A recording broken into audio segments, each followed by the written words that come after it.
আমি তোমাকে তবে আমার মধ্য থেকে সুন্দর জ্ঞান আসতেছে কেন এটা শোনো, এটার কারণ কি, এটার রহস্য কি শোনো।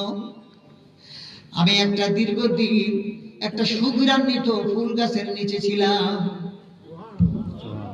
ফুল গাছের নিচে ছিলাম সুঘ্রান্বিত, আর ওই ফুলগুলো আমি মাটির উপরে পড়ছে, ওই ফুলের সহবাতে আমি মাটিও ফুলের মতো সুঘ্রান্বিত হয়ে গেছি।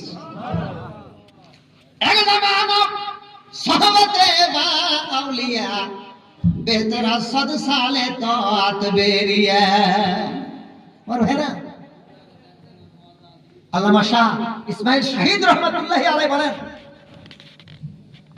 আমি 100 রাকাত নামাজ পড়লাম। কত রাকাত? 100 রাকাত নামাজ পড়লাম। ইচ্ছা হলো যে এমন ভাবে আমি নামাজ পড়বো যেন নামাজের মধ্যে আমার ধ্যান খেয়াল আল্লাহর দিকেই থাকে। কিন্তু 100 রাকাত নামাজের মধ্যে যেরকম ধ্যান খেয়াল আমি চাচ্ছিলাম তা হলো না।